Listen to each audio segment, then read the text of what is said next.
the one thing that can't be defeated is love, right? You can conquer hate by ignoring it. You can destroy it by loving the person next to you. So I want everybody here tonight to look at the person standing next to you and just tell them that you love them and you are happy that they're here with you tonight, having a good time, listening to music, celebrating life.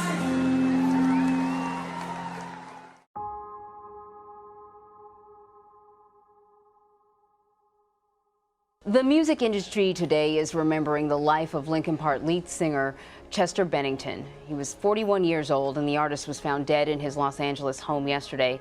Authorities are investigating his death as an apparent suicide. Bennington is survived by his wife and 6 children. And this comes only months after Soundgarden's Chris Cornell, a close friend of Bennington's, committed suicide. Fans and friends of the singer have been filling the internet with tributes. His bandmate, Mike Shinoda, was one of the first to tweet, saying shocked and heartbroken, but it's true. We, of course, want them to know, and everyone who knew and loved Chester, that they are in our thoughts and our prayers today. My name is Matthew, and I'm one of the millions of people whose lives was affected by the passing of Chester Bennington. The man I wanted to be for so long. The lyrics that got me through my hardest times was gone, and I didn't know why. No one did. The thought of choosing to leave this world was one that had never crossed my mind. But after Chester made that decision, I started to think, was this actually the best solution? I couldn't sleep at night. I would stay awake listening to the music, the interviews. I literally drove myself crazy. The more I thought about it, the more it actually started to make sense.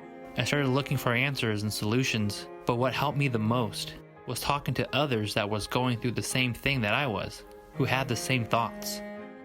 The LP family. That's when I realized I wasn't alone in this at all. An idea then came to me. Others needed to hear the struggles and the mindset that others were having as well. I decided to make a documentary, not about Linkin Park, not even about Chester, but about the fans who needed to hear that they were not alone in this.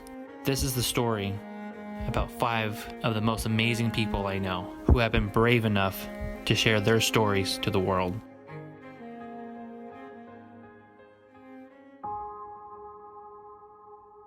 I was driving in my car to work. I was at home. I just started working at a new job. Totally disbelief. I was at work.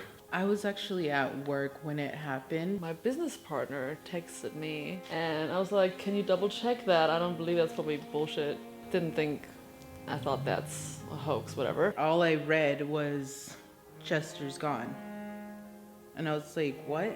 Checking the website, a news website, and then I read it and it's like, no way. I went through like all 5 stages of grief in like a millisecond. The first thing I thought was like, this has to be a hoax. I had a bunch of missed calls, a bunch of texts saying this thing happened.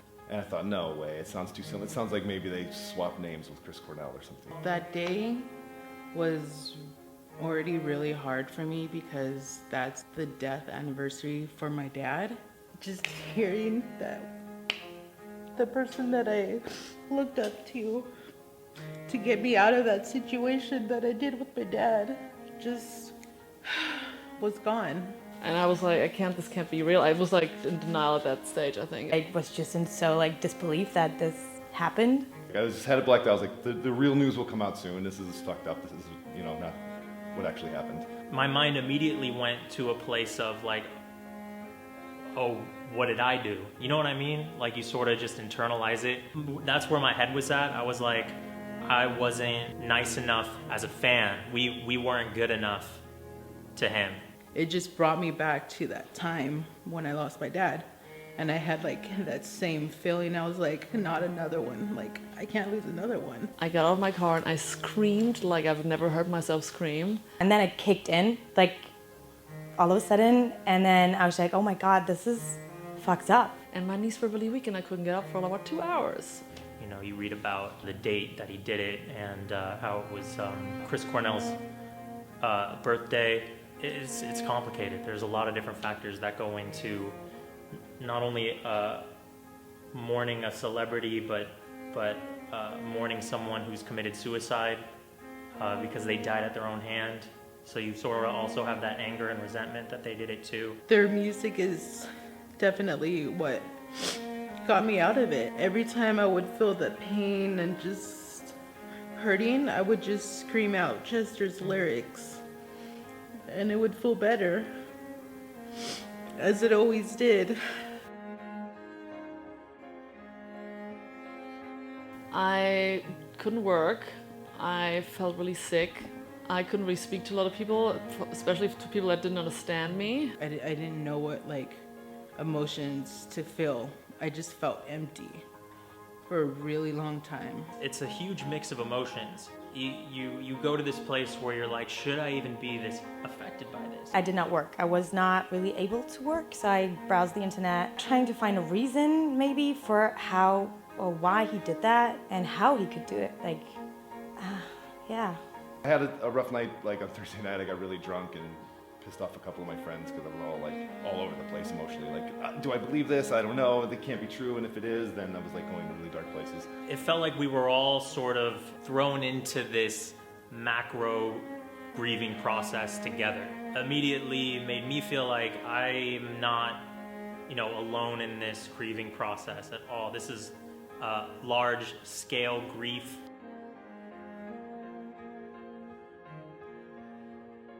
I think I listened to it right away because I always listen to Linkin Park. I need that music. It's my favorite band. It's like a juice for my life. I need that music. I can talk about all this stuff. Afterwards, I listened to all of their music, and I'm just we saw the signs, but we were just blind towards it. It's crazy. I had difficulty listening to just music in general because my favorite singer's story is over. And that was too painful. I couldn't turn on the radio. I couldn't get into listening to some new artist because, Chester was gone. After he died, I didn't know One More Light, the album, too well because it was pretty new. And I didn't listen to it because I felt like this is going to be the last new Linkin Park with Chester on it that will ever exist. And I kind of saved it. It was really December that I decided to listen to that album really closely and just take it in as okay, this is the last one. So I almost shut that album out of my mind after he passed for a while to save that new stuff to be the last new thing that I'll hear.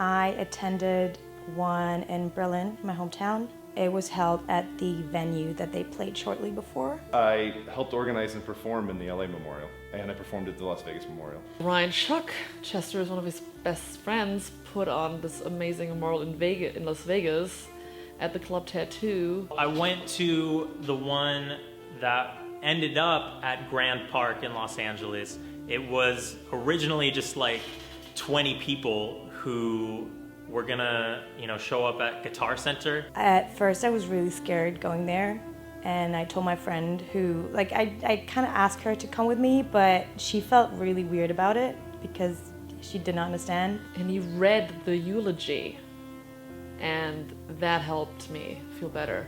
What he said was so wonderful and so inspiring and comforting, and said, Chester would want you to, for him, to make him proud, as they say, make Chester proud. And there was only a couple hundred people signed up, and I emailed the organizers or sent a Facebook message to organizers about it and said, anything I can do, I just knew I needed to be involved somehow. And it exploded. It exploded into this huge event. And then it was 500 people, then 1,000. Then suddenly there were 3,000 going, 3,000 interested in this event. And we're shit. And so we had to find new locations. I just walked by and just looking at all the pictures and candles and people crying, and but I did not stay long. And we were just talking, and it was, we were reminiscing about the shows we had been to. While all this was happening, it was keeping my mind busy. I wasn't really like grieving or mourning. It was just like, I had this mission. Okay, on August 6th, there's this memorial that has to happen, and I'm a part of it. Thank you, Ryan. You're wonderful. And you did well, you did amazing. And thank you very much. It helped me and helped a lot of people, I think, what you said. And reading that eulogy was mind-blowing. You are wonderful.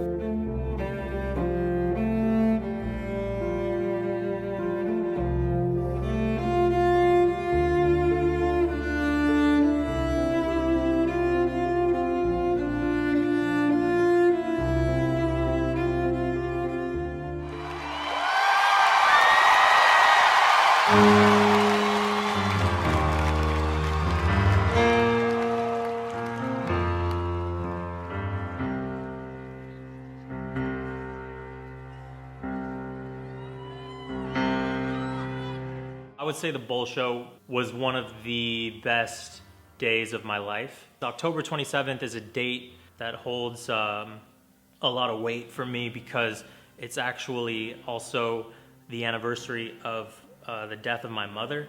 And the idea that I would be celebrating Chester's life on the same day I'm also celebrating my mother's life, that really meant a lot to me. The moment that I found out about the show, I was really excited because I was like, you know what? Like, this is the time that we can all come together and heal and be together, and everybody is on the same field of our emotions and just trying to get through this because no one was prepared for this. I was hoping they would do something, so I was waiting for them, but I didn't want to rush. I know they have their own time. Mike and those, they need their own time, you know what I mean? I was not expecting any sooner or later. You know, I live in Berlin, Germany, so I had the feeling that I owe this band. And then I had the tickets, and I was like, oh shit, this is real. Like, now I have to take vacation, book a flight,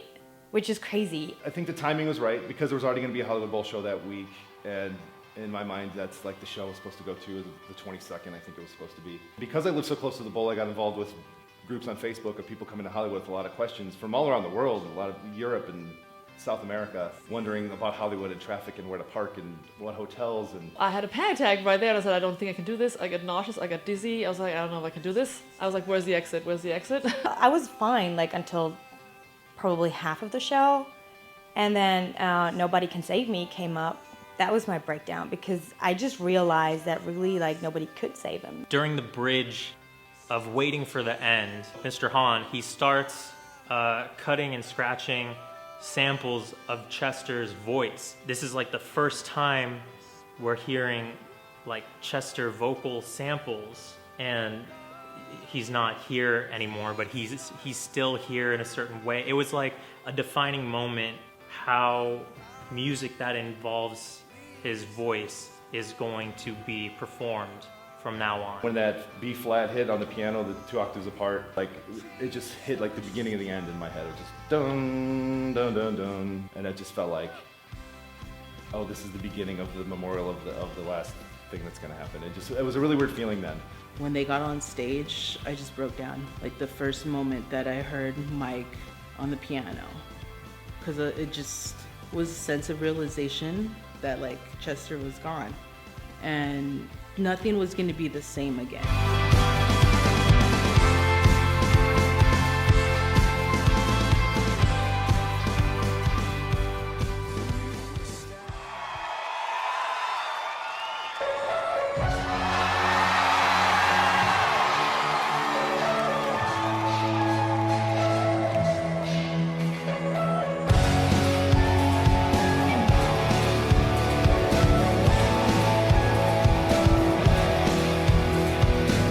I realized I will never see my favorite band again.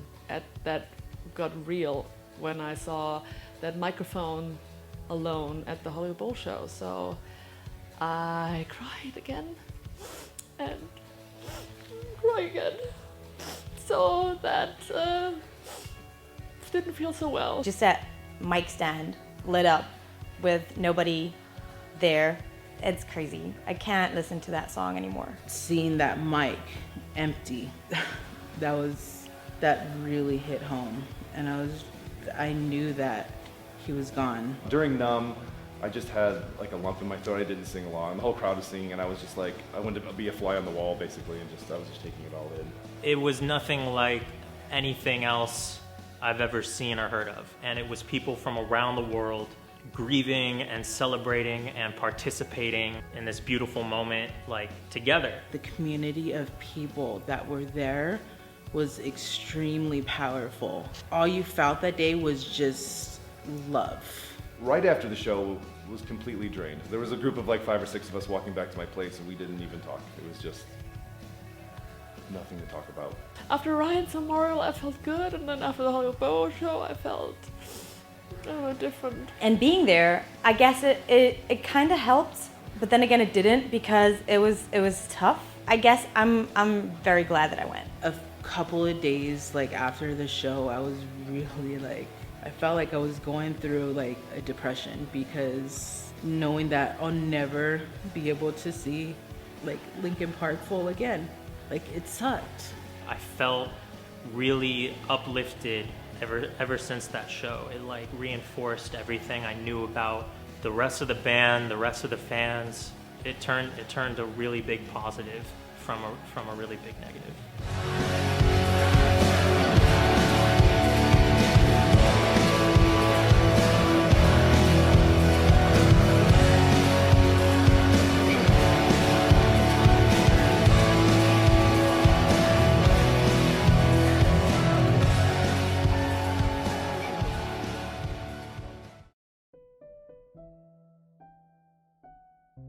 Now that the album kind of grew with all the, with all the stuff that happened, now they're like different. They're different to me now. The song like Given Up, for example, when that came out, I didn't think of it as him really feeling like he was actually going to go through with it. I thought he was taking it there in the music as a form of catharsis. Now that he's actually followed through with it, it completely redefined the message of that song. I don't know, I just need this music. I don't know. I can't look at his face too long. That's what I can't do. I can't listen to the music, and I need the music. And I mean, the lyrics are shocking a lot of times now. Sometimes when you feel blue, you want to like just really feel it. So I'll watch like live of like Given Up, like just to see Chester transform into this thing and screaming about how he hurts. It just depends like what mood I'm in, because a lot of the times like I'm like, I need my voice to like rock out to, like if I'm in traffic or anything, I'm just like belting out Chester's tones and all that stuff. But then like sometimes when like I'm feeling emotional or anything, it just like hits me tenfold. I don't want to think about the lyrics. I don't want to think about it too much. I just want it to lift me up like it always has. We have to make sure that his act doesn't totally take away the original meaning of the music, because the original meaning of the music I still think is pure, and I think we have to, keep it that way. I love speaking to that there are other people like me, and I'm very happy that they're out there and that I've met them and that they understand. And so the LP family worldwide is amazing and important, and they all feel the same way. Yeah, the Linkin Park family is amazing. And I've only had a few friends growing up, or well, before this happened, that I really knew that were hardcore Linkin Park fans. And because of these communities that come together on Facebook, I've made a lot more friends. My friend group's completely switched actually since July. I have a lot of really close, really hardcore Linkin Park fans. We all share the same thoughts, so it might be easier talking to LP fans or the LP family than to other people, because they get you. They just get you. From very early on, I think both the band and the fan base were exceptionally savvy with using the internet as a tool to connect, like way before social media took off. Without this community, I think I would be lost. When I was down, they brought me right back up, because I just said, hey, I need help. I'm feeling this way. Like, please, like I need some kind of words or some kind of encouragement to bring me up. And they were right there. Someone will post something like, hey, I'm having a really hard time today. I'm going through it right now. And you'll just see this like flooding of support and positivity and people just helping this person out and lifting them back up. Some people like go through it differently, but we still understand each other, so we can lift each other up on any kind of level. As tragic as what happened was, it re-emphasized how amazing not only the band is, but how amazing the fans are as a community.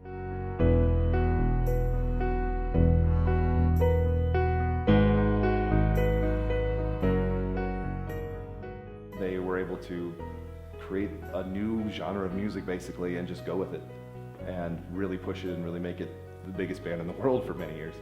And anyone now who's not born yet or is young is going to be able to just have a whole snapshot of this is everything that Chester Bennington did and how he changed music, and you can study it now, which sucks. I wish it was not. I wish it wasn't like that.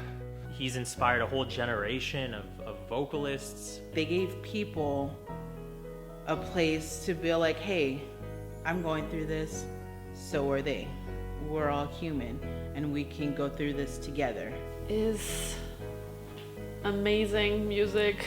His words, he sung them with like so many feelings, with so much heart. And I am very glad that this is all out there for the other generations to come. Chester's legacy is epic, and it's a positive one too, I think. It just goes to show you how amazing Chester was and what kind of community that he brought together.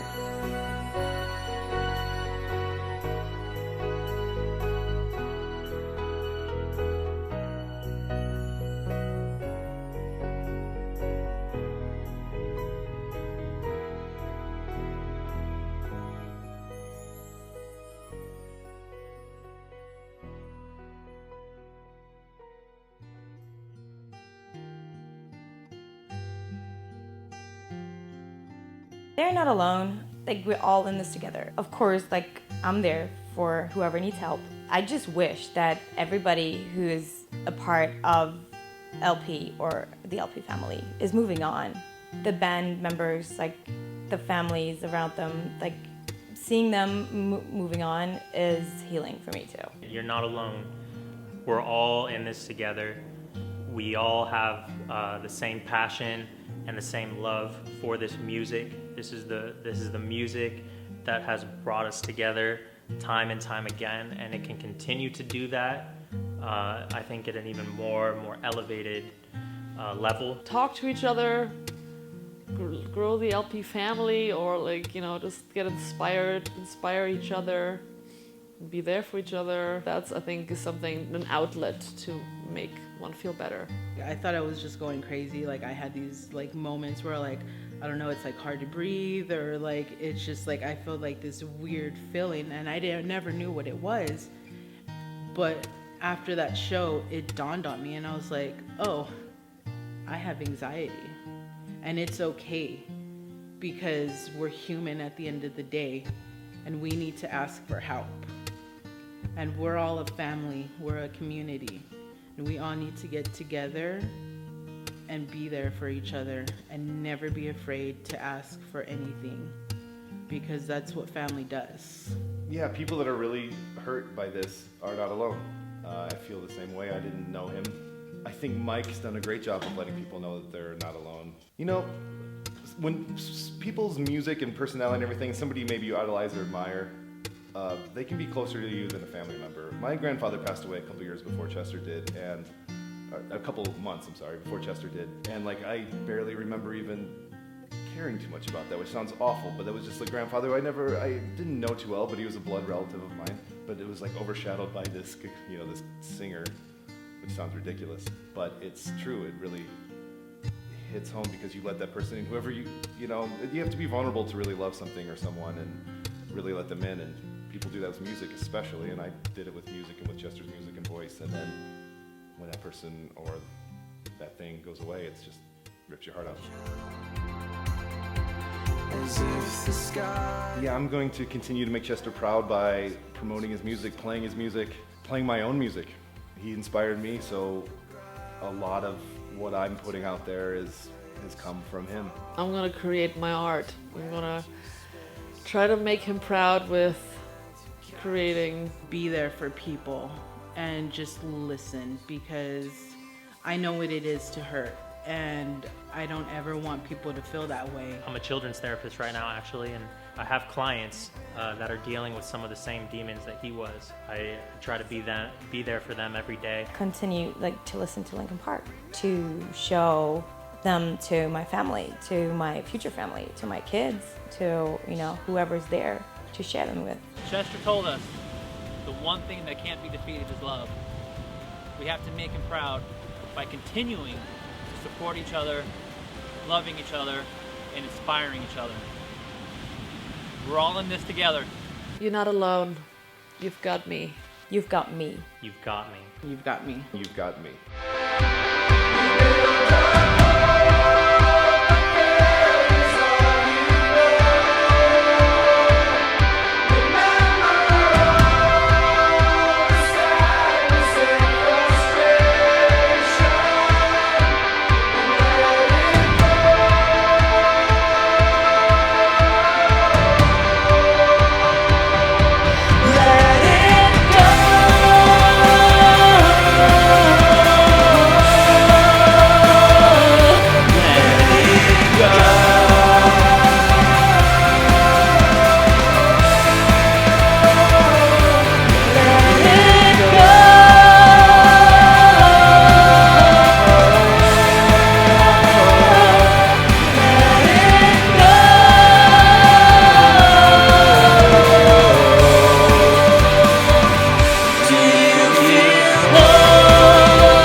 We do.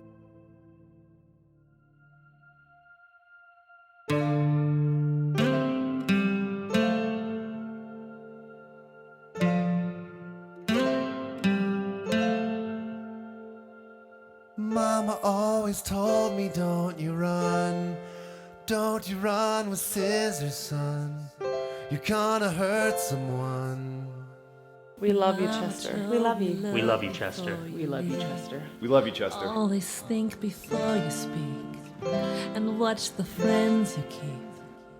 Oh, Stay along the beaten path, never listened when she said, shall bitches have